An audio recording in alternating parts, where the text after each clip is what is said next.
Welcome, weary travelers of the shadowed paths, to another descent into the Throne of Nightmares. I am your guide through the forgotten corridors of history's horrors, where the veil between the living and the damned grows thin as a prayer whispered in desperation. Tonight, we gather around the flickering embers of a tale so chilling it clings to your soul like morning mist on a gravestone. Imagine, if you will, a sleepy hollow nestled in the folds of America's heartland, where faith once bloomed like wildflowers in spring, only to wither under the weight of an unspeakable curse. This is the story of Eldridge Hollow, a place where the bells of Sunday morning tolled not for salvation, but for oblivion. 50 children, innocent, wide-eyed souls fresh from hymns and Bible verses, vanished into the ether after a single Sunday school session, leaving behind only echoes in the empty pews and a community shattered like fractured communion wafers. Picture it, the year is 1952, a time when the post-war glow still lingered in the air, but beneath it festered the rot of unspoken sins. Eldridge Hollow, Ohio, a town of barely 1,000 souls, huddled around its centerpiece, the Church of Eternal Light.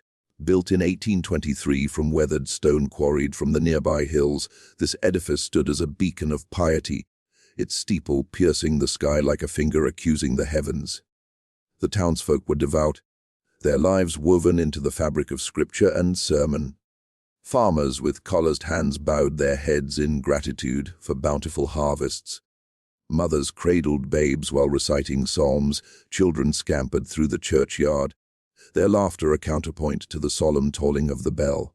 But on that fateful Sunday, October 12th, the air hung heavy with an unnatural chill. The leaves had turned blood red, carpeting the ground like a warning from nature itself. Parents dropped their little ones at the church's oak doors, where Sister Agnes, the stern yet beloved Sunday school teacher, welcomed them with a smile that masked the weariness in her eyes. 50 children aged 5 to 12 filed in, boys in starched shirts, girls in frilly dresses, their faces alight with the promise of stories from the good book. They carried their Bibles like shields, unaware that the true monsters lurked not in fairy tales, but in the very foundations of their sanctuary.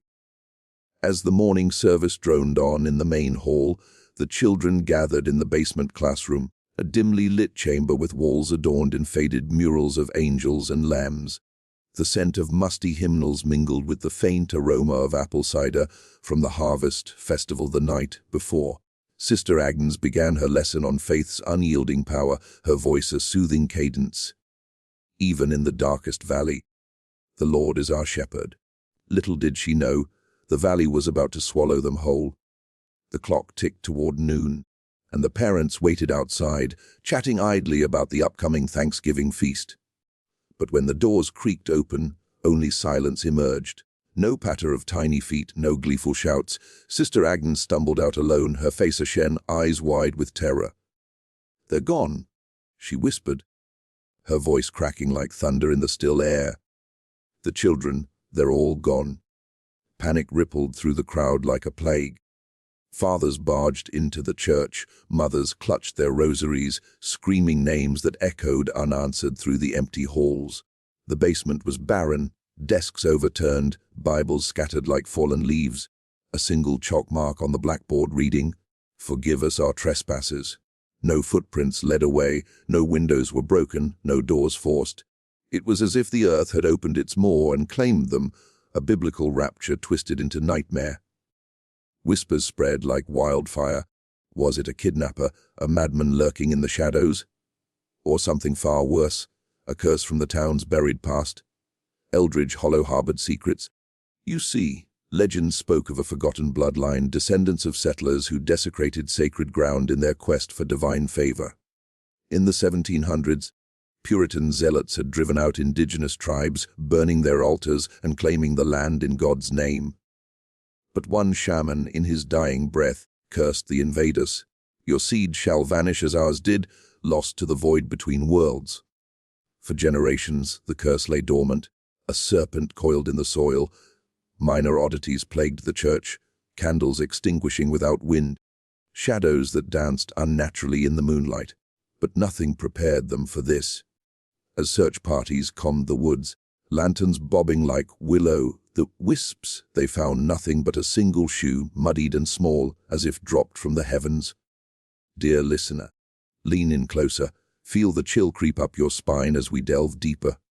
This is no mere disappearance, it's a crime against faith itself, where the holy becomes the haunted and innocence is the ultimate sacrifice. What forces conspired to steal these children? Was it human malice or a divine reckoning? By the end of this tale, you may question the very ground beneath your feet, wondering if the shadows in your own house of worship hide similar horrors. As the sun dipped low that day, casting long fingers of dusk over Eldridge Hollow, the parents gathered in vigil, their prayers turning to pleas. But the night brought no answers, only the howling wind that seemed to carry faint, ethereal giggles mocking eternal. And so begins our journey into the abyss. Stay with me, for in the Throne of Nightmares, the truth is often more terrifying than the void. Now, let us descend into the heart of the story, where the threads of fate unravel like a frayed altar cloth.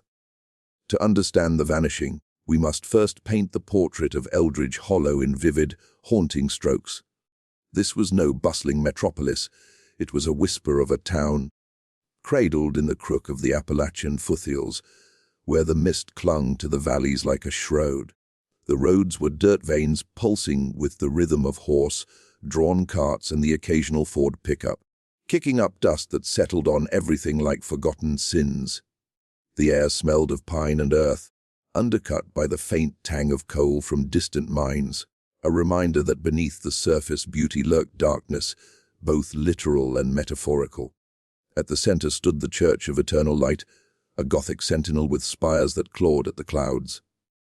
Its stones, hewn from the local quarry, bore faint etchings, rumored to be ancient runes from the land's original stewards, though the elders dismissed such talk as pagan folly. Inside, the nave was a cavern of polished oak pews, stained glass windows depicting scenes from Revelation, angels with trumpets, beasts rising from the sea. The basement, where the Sunday school convened, was a relic of the church's founding, a low, ceilinged room with earthen floors that always felt damp, as if weeping from unseen wounds. Enter our key figures, drawn from the tapestry of this doomed community. Pastor Elijah Thorne, a man of 50 with a voice like rolling thunder and eyes that burned with zealous fire.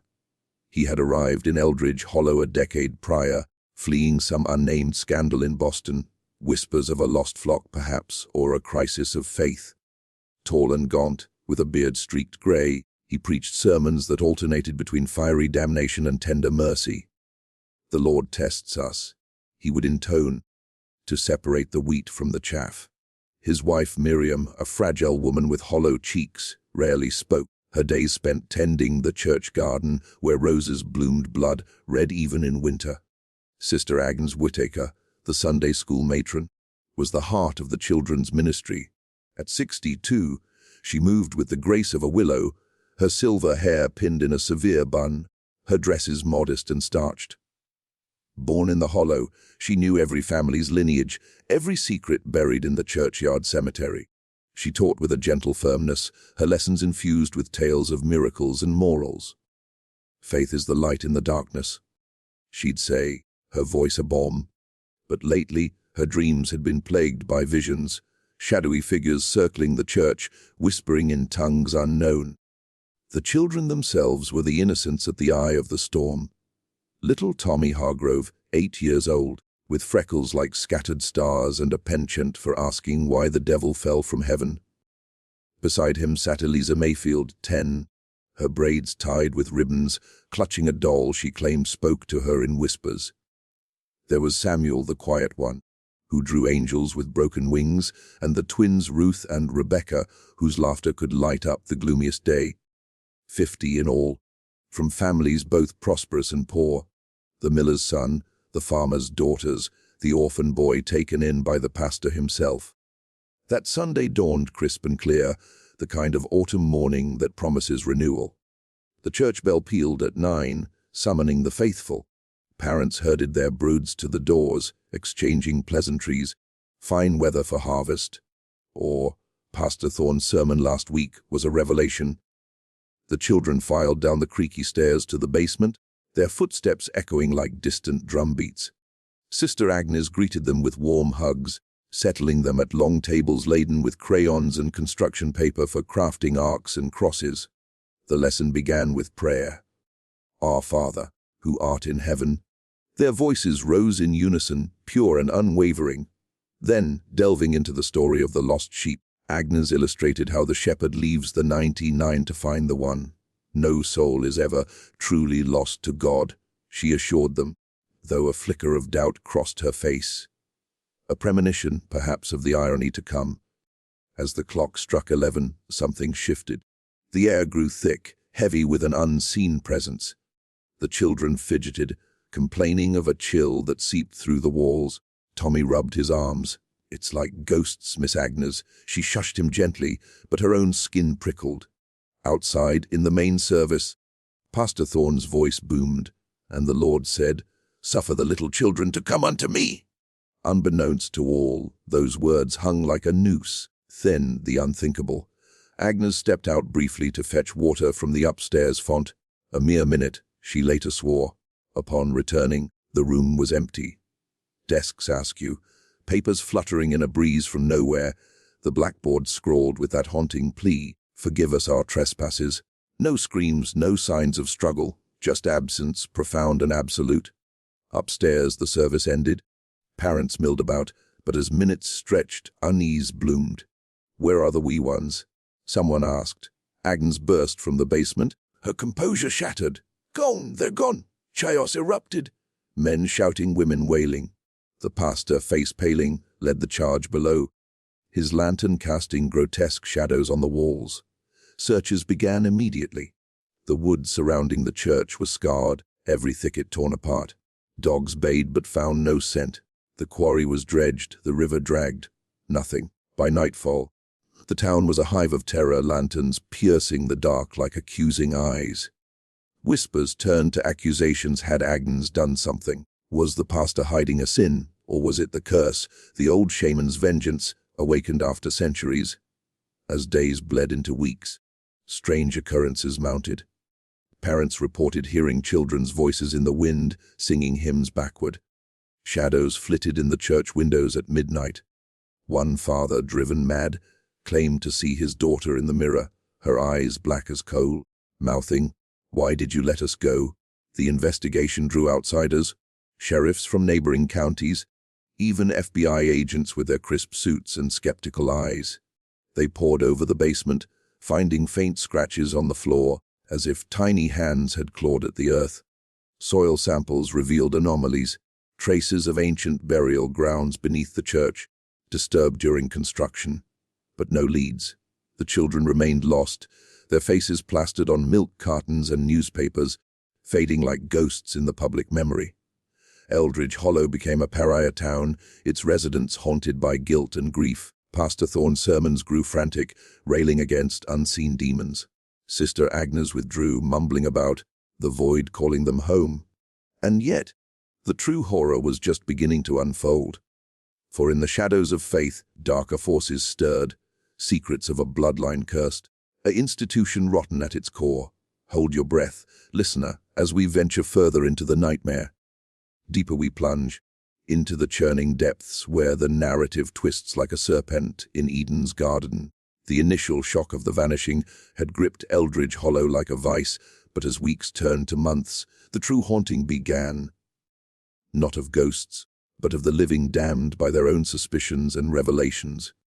The town, once unified in prayer, fractured under the weight of unspoken accusations, each shadow hiding a potential betrayer. Pastor Thorne became the epicenter of the storm.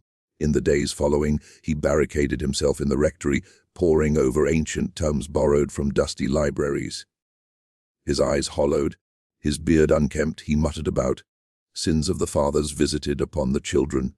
Miriam, his wife, confided in a neighbor that he had nightmares, visions of children marching into a yawning pit beneath the church, led by a figure in black robes.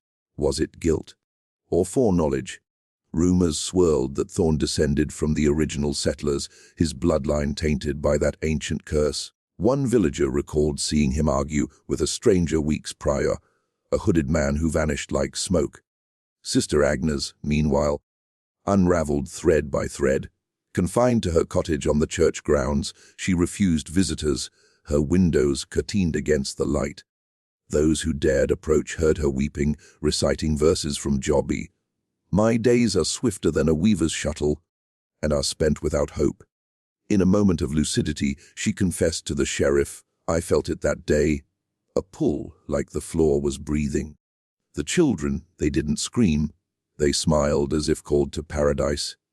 Her words ignited paranoia. Was she complicit, a witch in nun's clothing, or victim of a greater malice?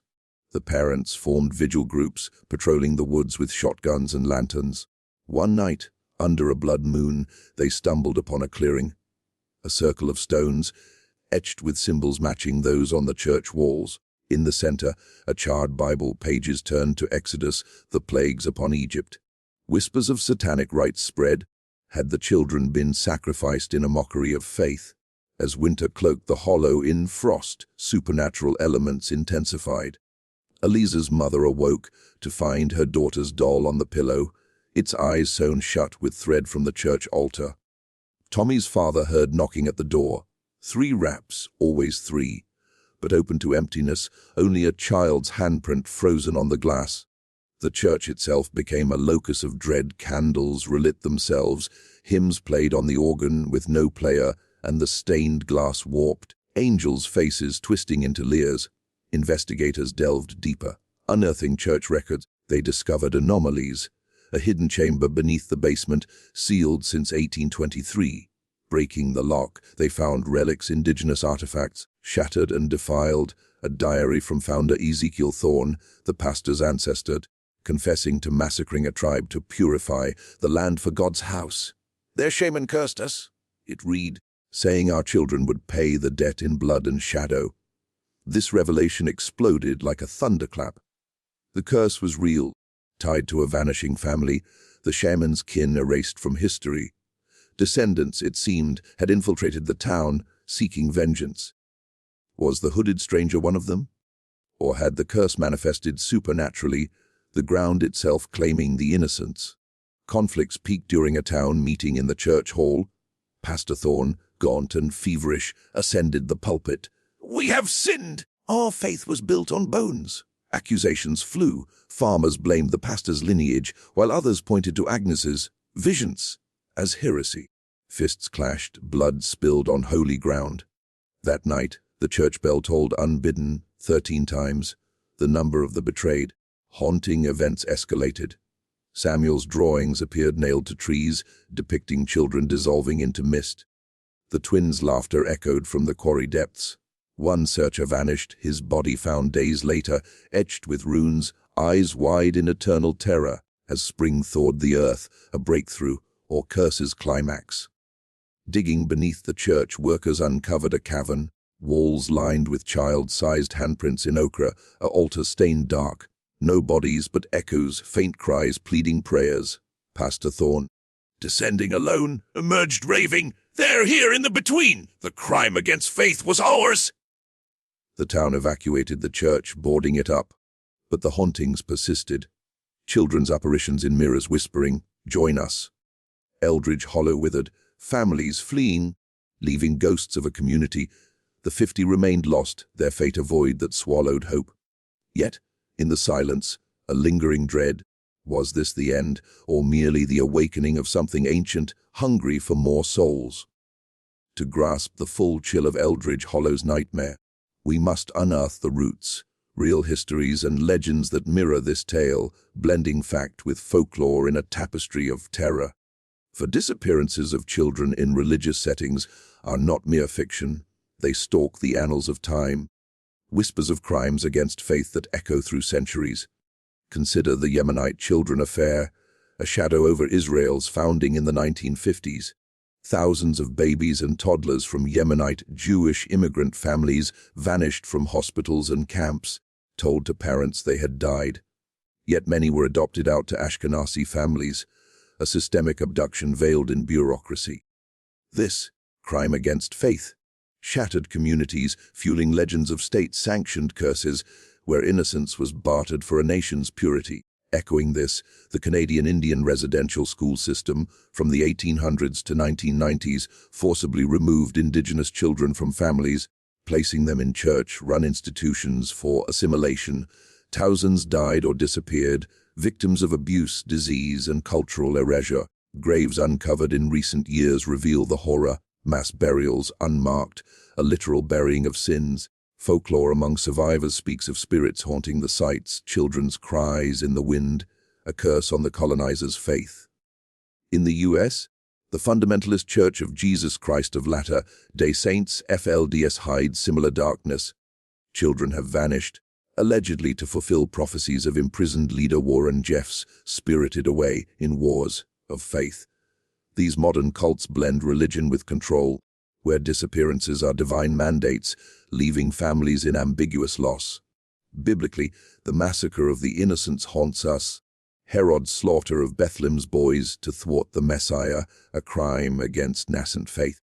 This legend inspired blood libels, medieval accusations against Jews of ritually murdering Christian children, sparking pogroms and curses that linger in folklore.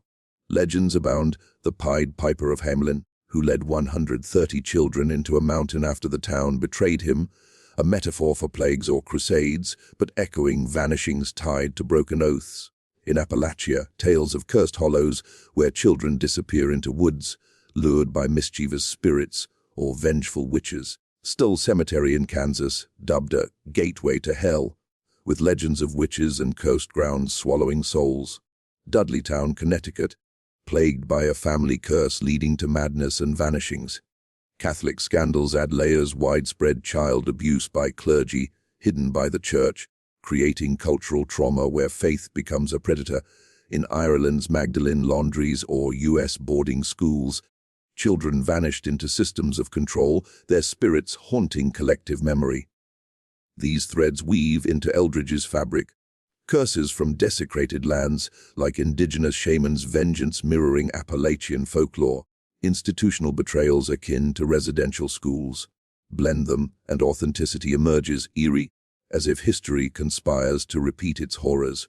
Beneath the surface narrative lies a labyrinth of symbols and psyches, where the Eldridge vanishing reflects universal fears. This crime against faith dissects human nature's darkest facets, connecting to cultural traumas that scar societies. Symbolically, the children embody innocence corrupted, lambs led to slaughter, echoing biblical sacrifices. Their basement disappearance evokes the underworld, a Hades beneath the holy, where faith's foundations crumble. The curse represents repressed guilt, settlers' sins revisited, a Jungian shadow manifesting as loss. Psychologically, ambiguous loss torments survivors, no closure, just eternal grief, leading to locked-in grief syndromes. Religious trauma syndrome arises, eroding faith, fostering doubt and depression. In high-control religions, grooming and abuse warp psyches, as seen in scandals. Thematically, it probes faith's duality, sanctuary or snare, connects to cultural trauma, where religious scandals shatter trust, triggering disorders. Universal fears of loss, betrayal by the divine, mirror human vulnerability. Ominously, this tale warns: ignore history's curses, and they consume the future. As our tale draws to its shadowed close, the echoes of Eldridge hollow linger, a chill wind carrying unanswered prayers. The 50 children remain lost, their vanishing a wound that time cannot heal, a crime against faith that indicts us all. Pastor Thorne met his end in madness, Miriam faded into obscurity, Agnes whispered secrets to the grave. The church stands abandoned, a monument to hubris where winds still murmur childish hymns. Yet questions haunt: was it curse or conspiracy? Divine justice or human horror? In the throne of nightmares, perhaps the true terror is the unknown, the void where faith fails. Sleep uneasily, listener. The children may yet call your name.